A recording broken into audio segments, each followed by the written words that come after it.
افتخاری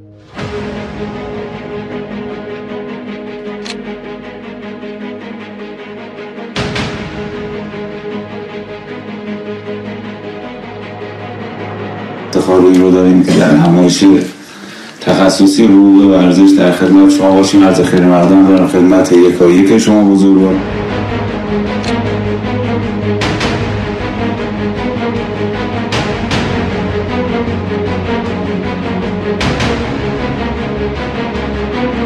نخستین همایش ملی حقوق ورزشی به میزبانی استان مازندران خوش آمد می‌گویم. خدای اخلاقی که در واقع میگن اخلاق دو چیزه، یکی مورالیتی، یکی اتیک.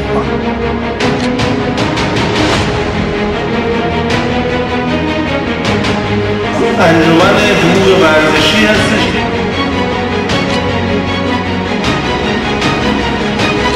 خدا رو شکر تونستیم 17 تا کارگروه تخصصی داشته باشیم و تمام استان‌های کشور کمیته‌های خودمون رو فعال کنیم.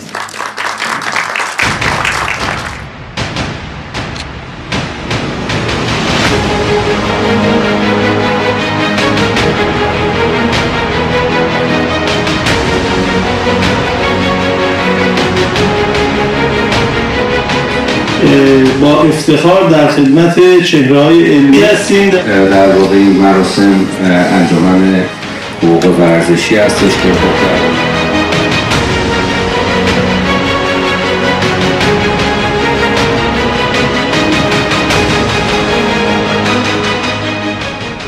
خوشحالیم که امروز توانستیم اولین همایش تخصصی ملی حقوق ورزشی رو در استان مازندران، در مرکز استان مازندران ساری داشته باشیم. تلفیق بین حقوق و ورزش که واقعا جاش توی ورزش خالی بود. که رسالت انجمن حقوق ورزشی ارائه خدمات آموزشی و ارائه خدمات حقوق ورزشی هستش.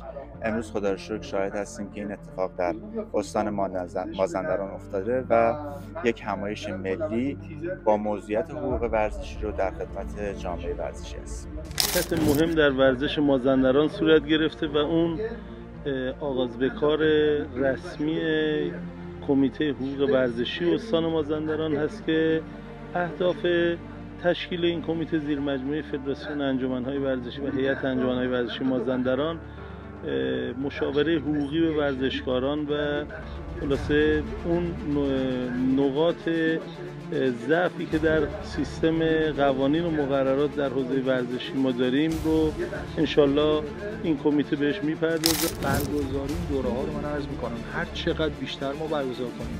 ما الان در خصوص در سطح مدیران باشگاه‌ها دچار مشکل هستیم، در سطح وکلای باشگاه‌ها دچار مشکل هستیم. وقتی پرونده‌های مختلف رو می‌بینید که میره در دیوان دادگاه ورزش کس یا در DRC ما نتیجه نمی‌گیریم، خب لازمی برگزاری کلاس بیشتر اساس میشه. انجمن‌های ورزشی کشور یه بخشیش تحت عنوان حقوق ورزشی هست که تمامی استان‌ها آقای دکتر باقرمیان لطف کرده فعال کرده. مازندران که خیلی فعاله، انصافا خیلی فعاله. خیلی مهمه که خود فدراسیون‌ها اطلاعاتشون بالا باشه و بتونن اون ارکانی که داره رئیس صادر میکنه بر اساس یه سری واقعیات رئیس صادر کنه. این همایش‌ها رو برگزار خواهیم کرد بیشتر و تخصصی‌تر. امیدوارم که بتونیم این مسیر رو حفظ بکنیم و بهترین ها رو برای ورزشکاران عزیزمون آرزو کنیم.